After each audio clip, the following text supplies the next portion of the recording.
Hey everybody. Well, we're trying TikTok live. I know the last time I was up on a mountain and we were outside, and we're not tonight. We're inside where we've done some of the video clips that we've done before. So this is a chance, if you're interested, ask questions. Because I'm here, you're there, but this thing called TikTok means we can get together. So I am going to start with a question we did get in, which is Lewy Body, dementia, Alzheimer's. Dementia, great big umbrella with all the crap falling out of it. If you didn't see that one, go take a look. Then we have Alzheimer's over here, a kind of dementia, and Lewy Body, a different kind of dementia. Now, what's unique about Lewy Body is it doesn't involve the same kind of memory problems that Alzheimer's does. So if people are expecting it to give you this sort of memory issue that you notice right away, it'll be a little different. So one of the things that happens when people develop Lewy Body is they can have it deep in their brain and on the surface, Lewy bodies, synuclein protein malformations, or, this one's interesting, it can really affect how they behave, but it sort of comes in waves. So one of the things that is very much one of those symptoms that might pop up is, what's that little boy doing over there? What's that boy doing up there? Hey, do you see that little boy up there? The one here. And this is cool because a lot of you guys who just saw our video that Teepa did of the Q&A of responding when there's a hallucination, you said, but what if there's distress? So we'll kind of take it there. He's falling. You need to get him. Quick, get him. You got to do something. Are you an idiot? Oh, other hallmark? Falls. Problems with balance and coordination. And again, it doesn't happen all the time. And one of the really sort of common ones is I could get up, take a couple steps, and end up on the floor and not really quite know what happened to get me there. We aren't sure about all the causes. Could be blood pressure fluctuation, could be something else. Or another kind of fall, a little more concerning, is I'm like this and then I just go over. Or when I'm walking, you might see me listing to the side. You might say, Teepa, stand up. I am. No, stand up straight. I'm standing straight. Honey, stand up straight. I'm standing straight. Now, what I did, they can't do, which is throw my hands out to stop the fall. So falls with injuries, falls with just butt bumps, bruises. But let's go back to that visual thing, because visual disturbances, or what people call hallucinations, very common, animals, children, people, and they can be just interesting. They can also be just floating shapes or shadows, and more often at night than during the day. If you're interested in more, watch our Courageous Conversation on our website by Curry Wisenhunt. He's an amazing guy who lives with Lewy Body and describes it really, really well. And we have some other core team members that can do it as well. And they're in the earlier state of the disease. And so they're really quite skilled at showing you and telling you things. It's their unique experience, but it has application. Another interesting phenomena is that I may not have a tremor at rest, which is more classic with a Parkinson's kind of thing. But when I go to do something, that's when I start having trouble getting my hands to do what I want them to do. And I can't, it's called an intention tremor. It's really frustrating sometimes. And it can get worse as the condition, but it can come and go. And then I can think people did things they didn't. It's called confabulation. My brain makes up stuff to fill in the hot spots that are missing. So why did you come in here and steal my purse last night? I didn't steal your purse. You did too steal my purse. You saw you walk out with it. You came in here, you told me you needed my money, and you took my whole purse and you walked off. Yes, Amanda. You, Amanda Snow Bulgarelli, you took it. I wasn't here. It was to you. I just flew in this morning. Now, here's the deal. My brain made all that crap up. Why? Because I was really anticipating her visit. But I also am nervous and anxious, and my brain gets scared. And so I can have sleepless times. I think I'm sleeping. I'm not. I might not be able to sleep. But then when I think of things and think about things, I remember them differently. and it's a delusion. You can't talk me out of it. I remember names, which makes people think, well, that's not dementia. It's like, well, that's a different kind of brain failure. It's not the same as Alzheimer's. So Amanda wanted to sort of dig in a little bit on this. What if they're distressing? They're trying to get in under the door. Those little guys that come in through the thing and they try to get under the doors. Yes, they're coming in under the door. Under the door. Do you see them? Do you see them there? Teepa, is it a problem or are we okay? No. They have little knives. They're not. This is not a safe space. No. Teepa, let's get out. Well, you be careful going around them because I don't know if we can get around them. Is it okay if I try? Well, be careful because I don't want them to stab you about it. I hear you. Get them out of here. Tell them to get out. Move them. Just brush them. Teepa, let's get out of here. Okay. Let's get out of here. You've got to be careful. Yeah. Okay. Out this way.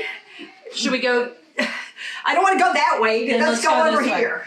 Okay. All right. So Amanda's response was responding to my distress. She never said she saw the little guys. What she did say is, sounds like they're worrying. It sounds like they're scaring you. Do you want to do this or do that? Gave me a choice, and I couldn't think at first. And then do this. And so we managed to get it under control. Here's the thing. Be aware, it'll pop up again. Because once I get one of these, they come back. And they're sort of freaky and weird. And sometimes they just disappear, and I don't talk about them anymore, and I don't see them anymore. And sometimes you can get me to look hard and then I can't find them. And sometimes I figure out it's fake. And sometimes I know that can't be real, but it's really hard to.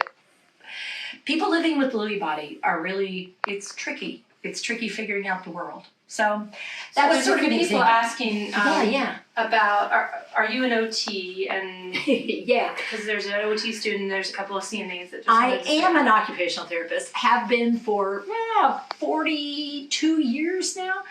I graduated from University of North Carolina, Chapel Hill. I was in the very first graduating class. I was the very first graduate. I'm old. I am very old. Yeah, so that's true. But I've also worked as a nursing assistant before there was a C. When I did it, you just followed somebody around for a few days, got your assignment, and started taking care of people. I was only 18. I'm not going to say I did a really super job because what we did back then was untie them, dry them, and tie them back up. The only reason I started to do it was my grandfather got really sort of more care than we could manage. And they said, well, tell you what, we're short on staff. If you would be willing to work, we'll admit him. Cool. So we started doing it. And within a few days, I was doing okay. I mean, they thought I did great. I didn't really like it because we were just untied. We went by twos down the hall, untie, dry, tie back up. We were using sheets. We tied people up with sheets in their beds. There were no disposable incontinence products, and we didn't use gloves. They didn't have gloves. We would wash things out in the hopper, rinse it, put it in the wash. Yeah, I know. You look back and you go, really? It's like, really? Yeah. Here's what happened, however. My grandfather, I hear one night, because I was working evenings, I was in school, and I heard, ah! Ah! There's a man in my bed! And I went down, oh, Grandpa, you can't get in people's beds. Well, I thought it was Flora, my grandma. My grandma had rheumatoid arthritis really, really badly, and he was her primary caregiver. And so they didn't sleep together. So when she woke up in the night, he would go, and if she was not awake at the time, he'd just lay in the bed with her until she woke up so he could help her go to the bathroom when she did wake up. Now, I knew all that. Guess who did not? The lady whose bed he was in, and nobody really cared if I was getting in her bed. So guess what? After a couple more days, guess who got booted? Wasn't me. It's my grandfather, but because my grandpap went back home, that was my short-lived NA career at that time. Now, that's not to say I didn't do the work later, but during that short stay at the facility, it was a quick learning that, wow, boy, things sure do need to change around here. So there's a few people asking, what's hard about dementia care now? Ooh. What's one of the hard? Now, if you ask people who are doing it, a lot of it is you just don't have time. And we were talking about the day when I did a webinar, because I was showing how with an interaction, I actually got the lady up and going in 1 minute and 27 seconds. After 2 staff members had been trying for quite some time, and 2 of them had tried to get her up, and she had had an episode of real distress.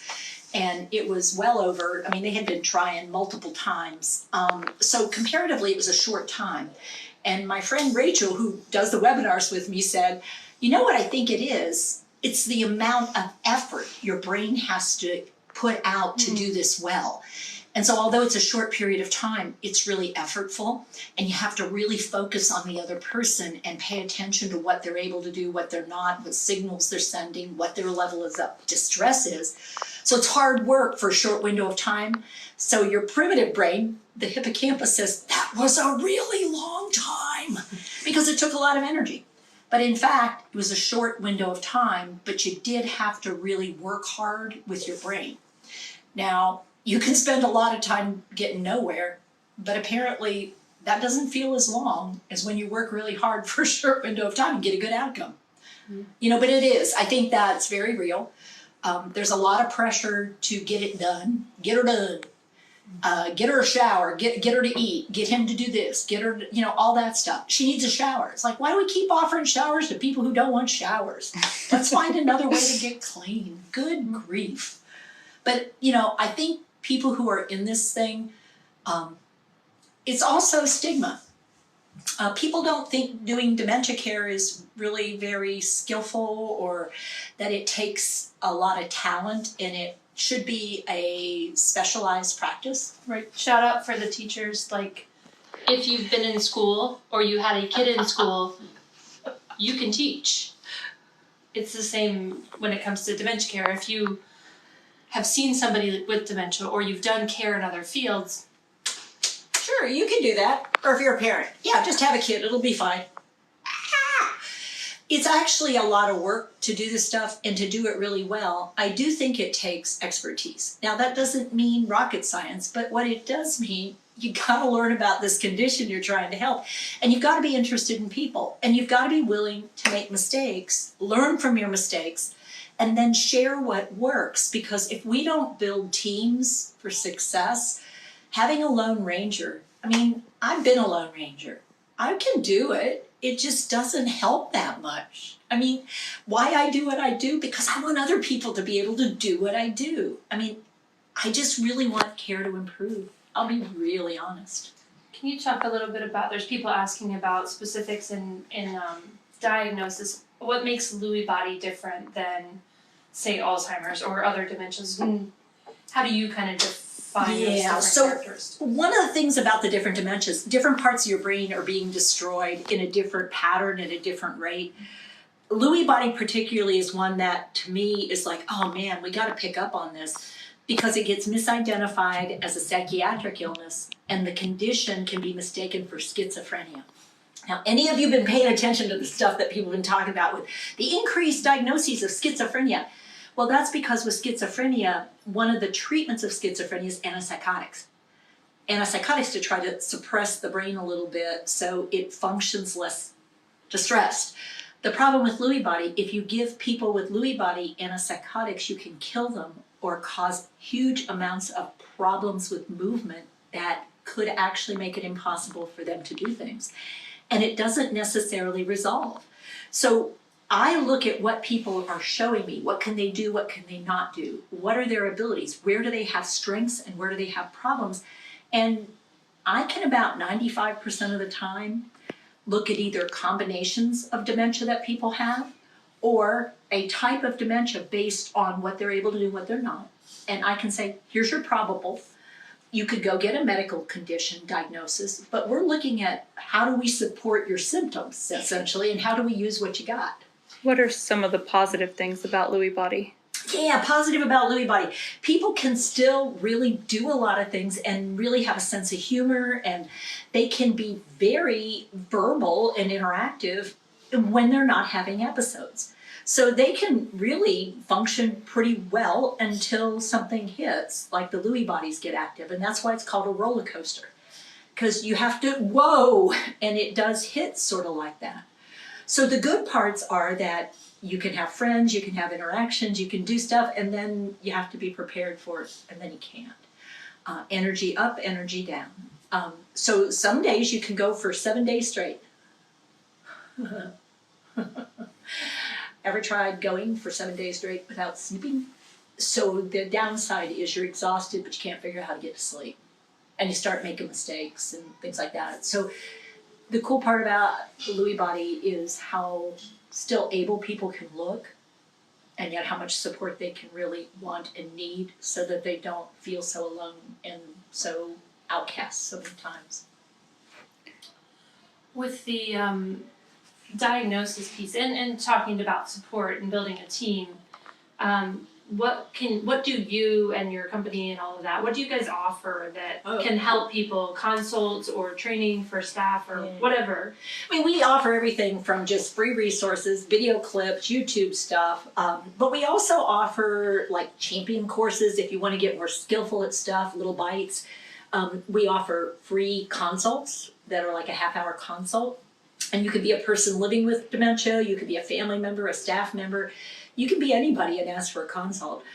We also do things that we do Ask Teepa Anything, which we'll do a little later tonight, and we do morning programs, and we have certifications for people who really want to get into this and get skillful and want to help other people, whether it's training, coaching, consulting. How do you have engagement opportunities that really engage people in meaningful things?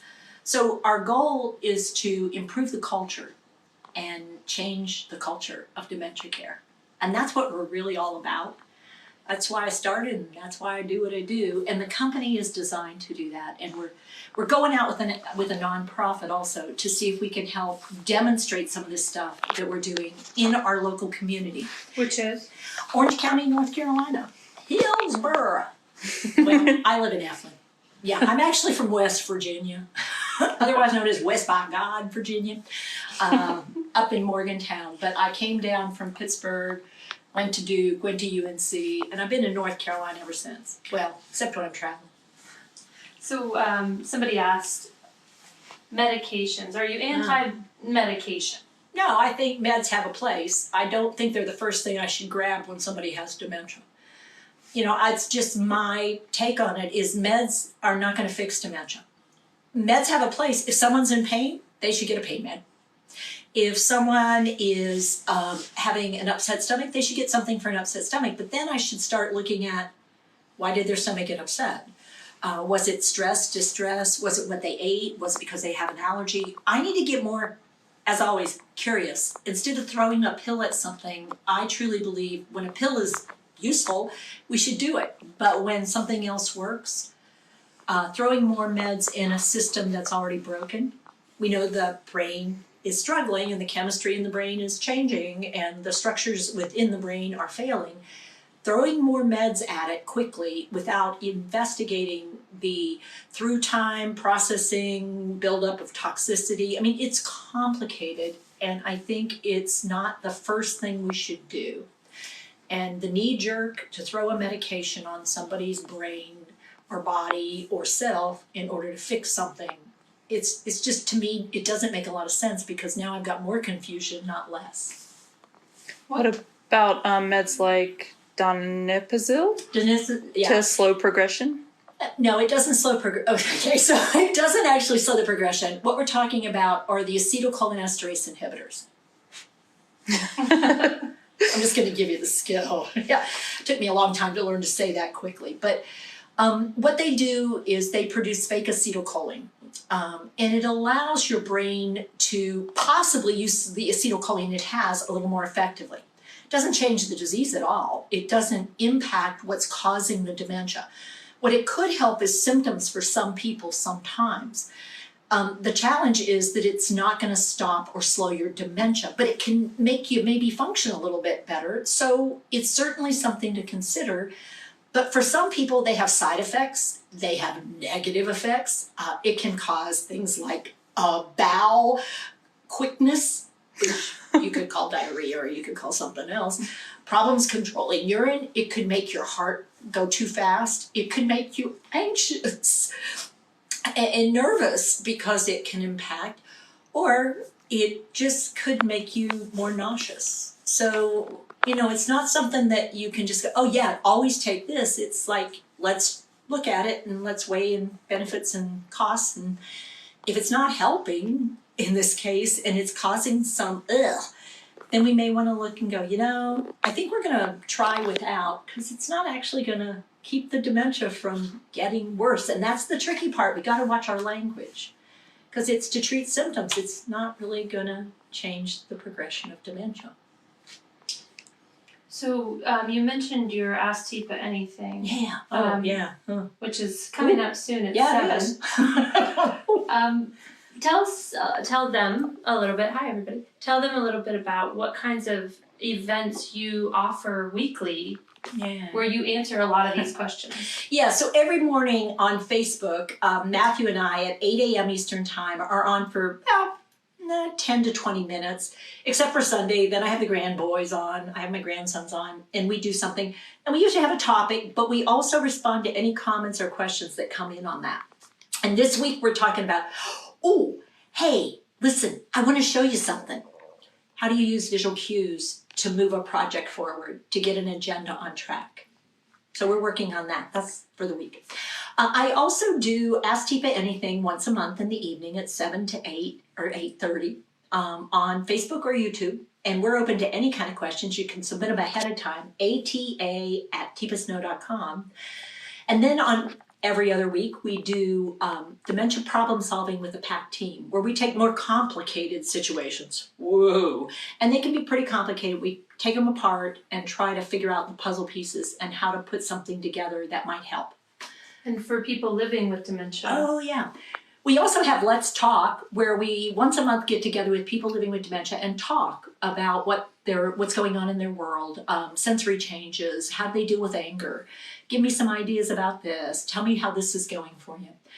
And then we have Bingo, Bingo with Creativity Cafe, or we have a Brain Connection Cafe, which is a fun place to come, get connected, have fun, use your brain. Every Monday afternoon total. On Zoom. On Zoom. Yeah. You have to sign up for that one. And then we have, the final thing is the PAC team does a Live at 5 program, where they'll use many of my video clips and work from a video clip and help problem solve and how to kind of things there. Can you talk a little bit about people who are aggressive? People who are aggressive. That word aggressive. That word aggressive. Usually what that means is... Here, Teepa, let me help you. Get your hand off of me. It means my primitive brain, my amygdala, sensed a threat, and it reacted to the threat. Now, my particular reaction to the threat, there was the fright, which was very quick. There was the flight, which was also very quick. And then there was the fight, which is protecting me. And all I really did is push her back to say, get away from me. And I even said it. But when you document it, somehow it comes up that I'm aggressive. Now, if you walk by me, and I had a previous life experience where somebody did something, like I was in the military or somebody attacked me at some point, I may think you're trying, and I feel threatened, and you didn't really do anything. In that case, it's a trigger in my brain, in my life, caused by a trauma. You unfortunately, look, now she's not giving me that information. And one of the things we've done in some of the videos is help us realize when we get those reactions, they're reactions. You want to be slightly outside of my zone so that if I do this, you have the potential to move back. And if I say, get out, you want me out. Click, listen to my message. And then usually, for most people, and if you start to do what I said, their brain goes, oh, okay, I'm not being threatened anymore. Okay, stay out. I'll be staying out. Yep, for right now, what I'm saying is I need space. And unless I'm in an emergency situation, you know what the best answer is? Give me space till you figure out what's causing my distress. Maybe I need to go to the bathroom. You might have to come back. Oh, that's a whole nother story. But maybe you get a chance to see that video. Talk to you later. Take care, everybody. Hi, I'm Teepa Snow, and you just found our YouTube channel and watched one of our videos. I'm the owner and founder of Positive Approach to Care. Thanks for watching, and if you liked, if you have a comment about, or you would, please share it with people you know. Oh, and if you haven't yet done it, consider subscribing. We'll let you know when the next new video comes out, and you might want to visit our website, www.teepasnow.com, where you'll find other resources as well. See you there.